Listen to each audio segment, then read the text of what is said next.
Audio on demand from Vision Christian Media. And so here we are together, and we are contemplating how the cross impacts every facet of life. And this weekend, we're going to talk about how it impacts something that's very crucial. Today with Jeff Vines, pastor, apologist, and Bible teacher.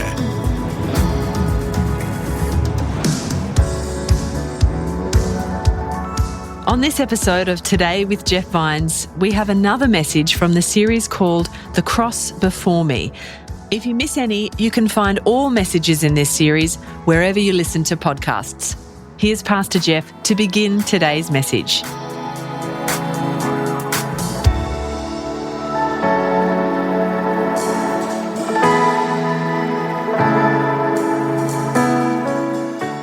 So glad that you're with us. And I think how appropriate it is that our theme is the cross before me. Never in our lives does that matter more than when we're facing something that we don't quite understand. And this is a great time to remember the hope that we have within us. The Apostle Paul talks about that we mourn, but we don't mourn as those who have no hope. And so we are saddened by crises that happen in our world. But remember, the primary message of the cross is twofold. One, that even when we're in the middle of the most difficult part of our lives, God can do his best work. The example, again, is the death of Jesus on the cross. And second, that there is a power that is associated with that God enables us to see things that we ordinarily cannot see unless something happens around our lives and our everyday living that kind of starts to disassemble any worldview that we have that will not maintain its integrity under the scrutiny of real life. And so here we are on a weekend when we are together and we are contemplating how the cross impacts every facet of life. We talked about how it impacts our freedom. And this weekend, we're going to talk about how it impacts something that's very crucial. And I'm hoping that there are people who will open their eyes, perhaps for the first time, because for the first time in a long time, they've not been contemplating the depth of the soul and the meaning of life. There's just something about crisis that forces us into that kind of predicament. And as we do that, I want to turn our minds to the reality that there is something we need that's even greater than physical health. And your soul knows that. You know, the Bible talks about that we are made up of body and spirit. And your spirit knows that there's something that you need more than physical health, because eventually everyone loses the battle to decay and disintegration of the body. So there has to be something. In order for us to have a peace that passes all understanding in difficult times, there has to be something in us that knows that we are eternal, that there is a disease or a kingdom rather, that no disease could ever reach, that there's a kingdom that is unshakable. Now, the point is then, what is it about the cross as we move forward in the series that helps us to know there's a bigger need, a greater need than the physical body? And that doesn't mean we don't care about the physical body. We are praying for those who are suffering right now. We pray, we do mourn, but at the same time, we are reminded that we do have a kingdom that is unshakable, and we all want to be part of that kingdom. And if there's a God who truly loves us, then he's going to do whatever he has to open our eyes to the reality of that kingdom and do what is necessary to embrace us so that we may be part of it. And so I want to take us on a little journey, a little trip. And I've said before that tension is the best way to learn truths that have great depth. If I just become an information dispenser, that's not going to create a lot of deep learning. We must go through a journey. We must have tension. And that's what I want to do, is I take you toward the cross, which is the only worldview that will deal with your primary issue, my primary issue, our primary issue, which is guilt. The guilt and the shame that we all encounter through the circumstances of life. In 1960, the Israeli Mossad masterminded one of history's most incredible feats when it tracked down Adolf Eichmann. Eichmann signified terror to millions. He was a major organizer of the Holocaust he was responsible for the deaths of tens of thousands of people, many of whom were children. He was the one responsible for concocting the final solution to the question, what are we to do with the Jews? And his idea was annihilation and genocide. And so the Israeli Mossad in 1960, with the help of Peter Malkin, they were able to track him down living in Argentina in South America, where many of the Jews, or the Gentiles rather, the men and the women who were operating within the Third Reich had escaped somehow to South America. They were very much welcome there. And so they were able to track down Eichmann in his home in Argentina, and Peter Malkin would sit across the road in a borrowed car and watch the movements of Eichmann every day to try to figure out the exact time when they could take him, arrest him with very little publicity, and ultimately take him back to trial. Malkin writes that he watches from across the street day after day, and that Eichmann goes to work at the same time every morning, returns the same time every night at around 6 p.m. And every time he returns home, there's a little blonde-haired, blue-eyed boy, 6 years old, 7 years old, that would greet him, Eichmann's own son. And he would throw his arms up in the air and say, hello, Daddy, and there would be this embrace, this love, and this tenderness. Malkin would watch that because many of Malkin's family were killed under Eichmann's regime. In fact, Malkin had lost his own 6-year-old nephew. And so he watches and he tries to answer the question, how is it that someone who is so callous and so cavalier toward life and who's responsible for tens of thousands of deaths in the gas ovens, little children, be capable of such emotion to share moments of intimacy with his own 6-year-old son? Malkin struggled with this, especially as he looked at the young boy, similar age, similar looks, similar sweetness. Well, finally, when the moment was right, with one phrase, un momentito, señor, they caught Eichmann off guard, dragged him into a waiting car, and you know the rest of the story. He was taken to trial and executed. But before the execution, Malkin had a moment with Eichmann. And he said to Eichmann, I just have to know, how is it that someone who's so responsible for the atrocities of the Holocaust, who's responsible for the deaths of so many young children in gas ovens, is capable of showing affection to his own son when you are responsible for the death of my nephew? And Eichmann looked at Malkin and said without delay, well, your nephew was Jewish, wasn't he? Malkin sat there stunned. And he noticed there was absolutely no guilt, no remorse, as if what he had done was perfectly legitimate. And Malkin thought of Eichmann, how is this possible? How is it possible for a human being to commit those kind of atrocities and have no guilt and no shame and no remorse? Now, as you contemplate that, I think it's good to ask a few questions. The first is this: is guilt a good thing? The popular view today is no, it's not a good thing because it robs you of your life. It's attached to subjective ideas that were forced upon you by your community or by your parents or by society to manipulate you to do what they want you to do. So basically, the popular idea is rid yourself of all shame and guilt and you will be happy. My response would be, really? So guilt, as we are told, is just a feeling that we all have that is unattached to any kind of objective morality. You might say yes. Then my next question will be, well, if that's what you believe, then how can you be accusatory to Eichmann? Perhaps his feelings are just different from yours. What makes your feelings any better than his if it's not attached to any objective moral law? And some of you say, no, it is attached to objective morality. Then my next question would be, okay, what is that objective morality? What is the law that we all believe in to which our feelings must conform? And whatever that law is, it must be immutable or unchanging. It must transcend culture and social popularities. And if our feelings get out of whack and they don't conform to an objective morality, then what we end up doing is creating monsters like Eichmann. Adolf Hitler knew this better than anybody else. He said, I want to raise a generation of young people devoid of a conscience, imperious, relentless, and cruel.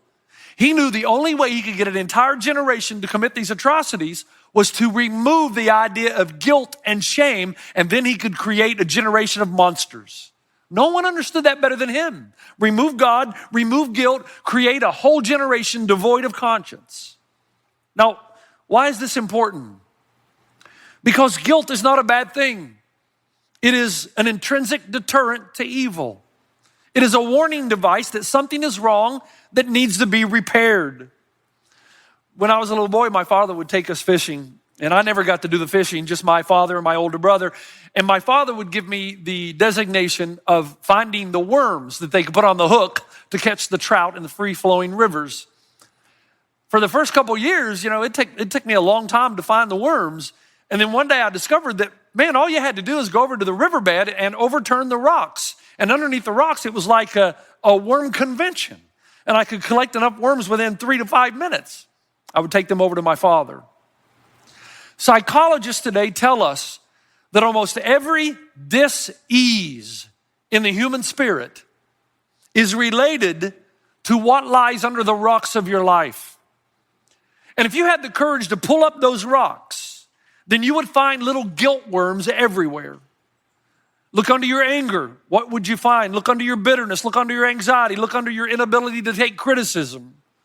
In fact, psychologists tell us this. They tell us that guilt is the cornerstone of all neurosis. Everything can be tracked back to the underlying issue of guilt, and that guilt is the daily seasoning of life. So the guilt that we experience may be the daily seasoning of life.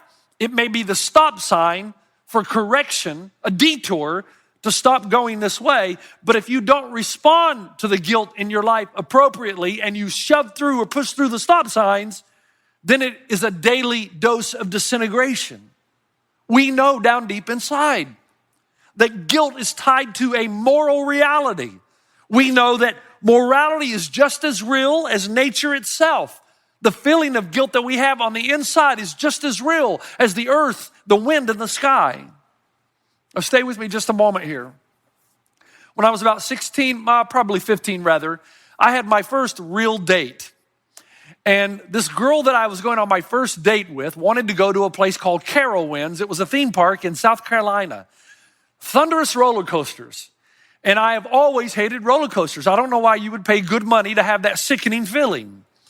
And so we went to a place called Carowinds. They had a famous roller coaster called Thunder Road. And there was no way I was going to tell this girl that I was trying to impress that I was afraid of roller coasters. In fact, I've said before that every courageous thing that men have done has been done to impress a woman somewhere along the line. And so I got on the roller coaster, I rode the roller coaster, and threw up everywhere. And so I don't think I left a good impression. The thing that I hate on those roller coasters is the feeling in your stomach when you drop stories high. And Thunder Road dropped you 15 stories.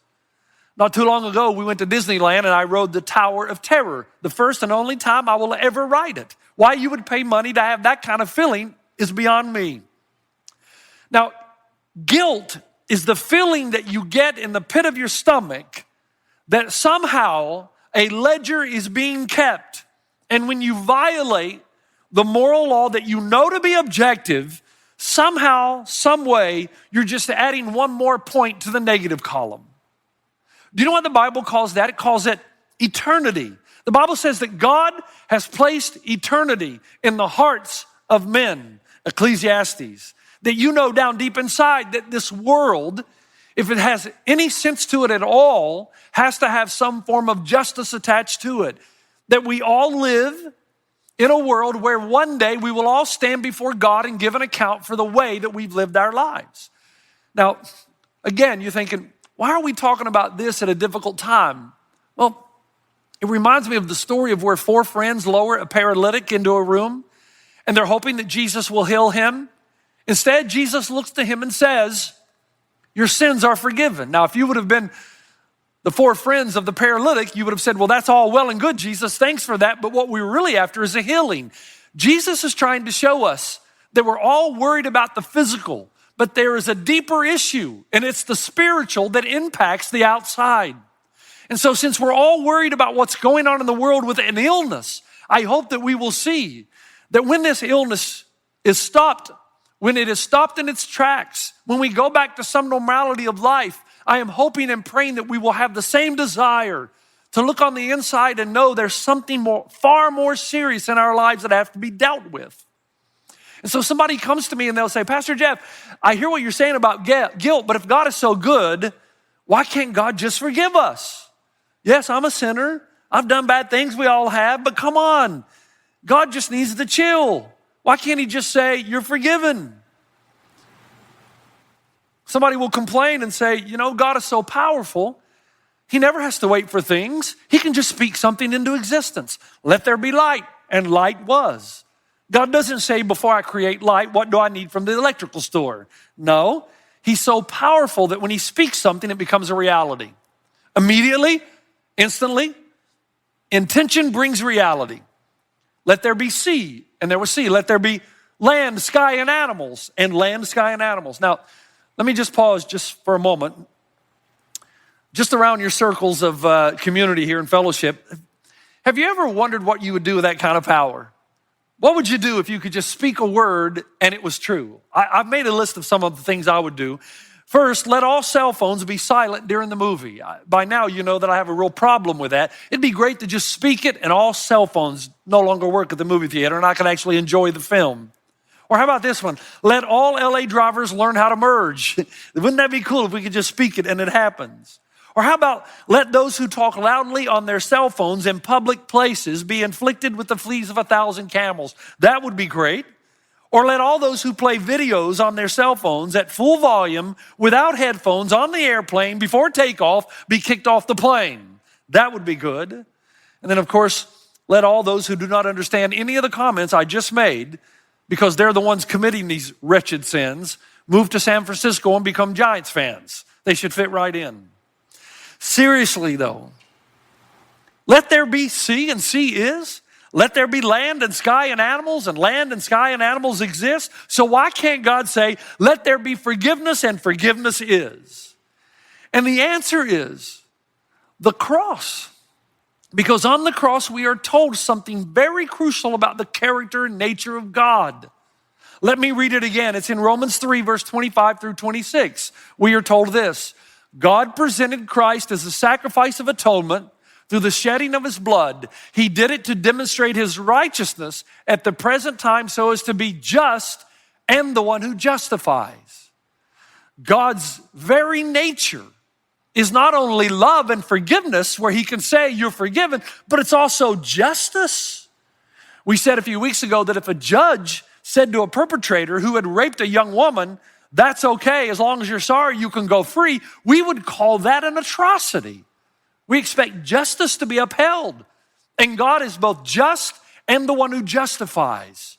So when he sends his own son to die on the cross, justice is upheld because sin is paid for, but his love moves in to pay the debt that you and I owe. Now, this is where the Christian worldview is different than any other worldview or philosophy. The question is, how does God deal with our violation of his objective law that is tied to our guilt? There's a reason that we feel guilt. There's a reason that we feel shame. Because when God gives his law, he does so in a way that is supposed to promote love and peace. If we live within these parameters and confines, then there will be peace and there will be harmony and there will be goodwill toward men. We get outside of these parameters, then our society begins to wreak havoc on one another. So because we're all guilty of violating the law and therefore experience guilt and shame, how does God deal with it? And in Romans 3:25, we're told that God presented Christ as a sacrifice of atonement. He deals with it through the principle of self-substitution. This is the heart of the gospel. This is why Christianity is fundamentally different to every other religious system. John Stott, one of the greatest thinkers, said that as the essence of sin is us substituting ourselves for God, the essence of salvation is God substituting himself for us. At the core of all sin is our inability or unwillingness to allow God to be God and instead attempting to usurp the power and authority of God. We all do it. I do it. You do it.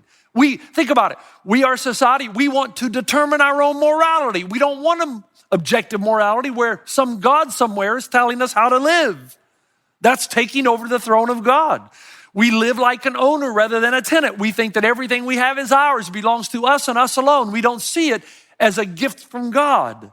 We live lives of egocentrism. We think the world evolves around us and what we want and our needs, rather around God and his calling on our life to be the people on planet Earth that would bring peace and love and joy by self-sacrifice and generosity.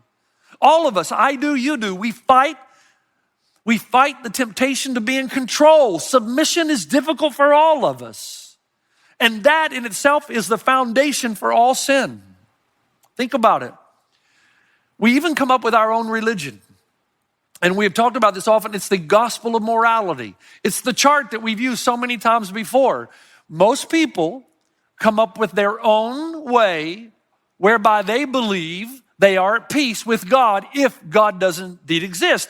And their own gospel of morality is this. Well, as long as I have more good, as long as I can write my name above the 50% mark of goodness, then I'll be accepted before God. The only problem is, where is your objective truth that supplies this kind of subjective feeling?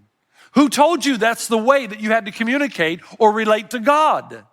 Because the Bible teaches that God is 100% holy and pure and righteous. And if this is the way you choose to relate to him, which would be a bad call on your part, but if that's the way you choose to relate to God by law, then you would have to be 100% good, and no one is. So is the essence of sin is us substituting ourselves for God. So the essence of salvation is God substituting himself for us. So because we put ourselves where only God deserves to be, he put himself where only we deserve to be. So in Christ, God came and took what we deserved. So it's still the law of moral accounting. He paid, he suffered. You owed, I owed, but he paid. That's called self-substitution, and there's nothing else like it in humanity. There is no more profound and dramatic and intense principle than the concept of self-substitution.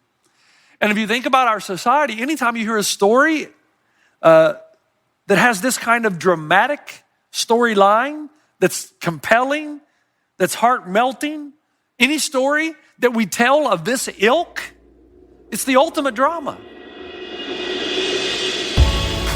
You've been listening to Today with Jeff Vines. Thanks for joining us. Next time, we'll bring you the rest of this message from Pastor Jeff. He's the only person in history who chose the fact of death, motivated by his love for us. And because we put ourselves where Jesus deserves to be, at the forefront of our lives, he put himself where we deserve to be, separated from God for a moment, that we could be with God for eternity. You can listen to more messages like this. Just search for Today with Jeff Vines wherever you get your podcasts.